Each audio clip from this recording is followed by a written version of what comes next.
Voter verification और चुनाव में वोट चोरी के आरोप पर विपक्ष के 300 सांसदों ने सोमवार को संसद से चुनाव आयोग के ऑफिस तक मार्च निकाला। इस दौरान लोकसभा में विपक्ष के नेता राहुल गांधी, प्रियंका गांधी, अखिलेश यादव, डिम्पल समेत कई विपक्षी सांसदों को हिरासत में ले लिया गया। पुलिस उन्हें संसद मार्ग पुलिस स्टेशन ले गई, जहां से 2 घंटे बाद उन्हें रिहा तो कर दिया गया।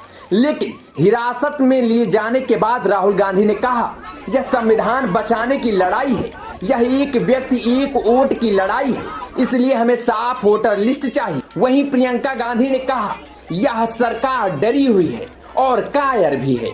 मार्च के दौरान अखिलेश ने बैरिकेडिंग फांद कर आगे बढ़ने की कोशिश की। जब सांसदों को आगे नहीं जाने दिया गया तो वे जमीन पर बैठकर प्रियंका, डिम्पल समेत कई सांसद वोट चोर, गद्दी छोड़ के नारे लगाते भी दिखे। प्रदर्शन के दौरान टीएमसी सांसद मिताली बाग और महुआ मोइत्रा की तबीयत बिगड़ गई, बेहोश हो गई। राहुल गांधी और अन्य सांसदों ने उनकी मदद की। इससे पहले दोनों सदनों में इस मुद्दे पर भारी हंगामा भी देखने को मिला था। तब भी राहुल यही बात कह रहे थे कि हकीकत यह है कि केंद्र सरकार कुछ नहीं बोल सकती। सच्चाई देश के सामने है। यह लड़ाई राजनीतिक नहीं बल्कि संविधान बचाने की लड़ाई है। यह लड़ाई एक व्यक्ति एक वोट की नहीं है।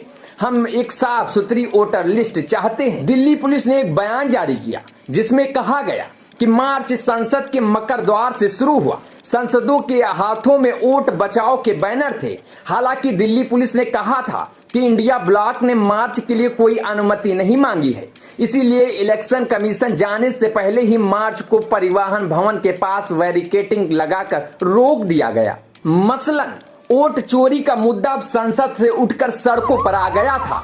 आखिरकार हो कोई भी सरकार से सवाल पूछोगे तो लाठी जेल ही मिलेगी। ठीक वही हुआ जब विपक्षी नेताओं ने वोट चोरी के मुद्दे पर इलेक्शन कमीशन से बात करने के लिए चिट्ठी लिखी।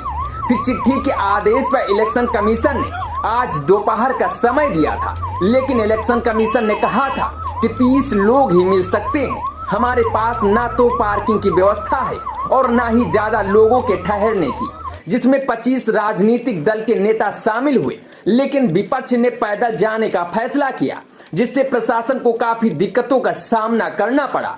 विपक्ष ने कहा जाएंगे 30 ही लोग, लेकिन इलेक्शन कमीशन के ऑफिस तक पैदल तो जा ही सकते हैं।